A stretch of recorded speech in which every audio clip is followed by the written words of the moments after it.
এটা 13, এটা 14, এটা 15, এটা 16 আর এটা হলো 17 ডিজাইন। এখন এই 6টা আর এই আইফোন 17 দেখতে আলাদা কেন কও? কারণ আইফোন 11 থেকে নিয়ে আইফোন 16 আমার আইফোনের ডিজাইনার ছুটিতে আসছিল। ওই ডিজাইনার অফিসে আইসস? জি স্যার, আইসাই তো তারা হুরা করে আইফোন 17 বানাইলাম। দেখেন না ক্যামেরা বামটা টান দেখালে একটু বড় বানিয়ে দিছি।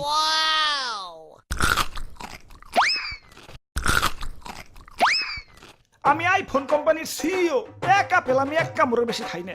আইফোনের পিছে যে তোমরা খাওয়া আপেল দেখো ওইটা তো আমারই খাওয়া। মানুষে ভালো আপেলই 500 টাকা কেজির উপরে বেচতে পারে না, আর আমি খাওয়া আপেল বেশি লাগতে আর খারাপ। নিজের পিঠে নিজে একটা থাবড় দিয়ে নি চিরে দুঃখ পাইলাম। দুঃখ থেকে মনে পড়লো গরিবের নাকি আইফোন কিনতে অনেক কষ্ট হয়। হাসপাতালে যে কিডনি বেছে তারপরে আমাকে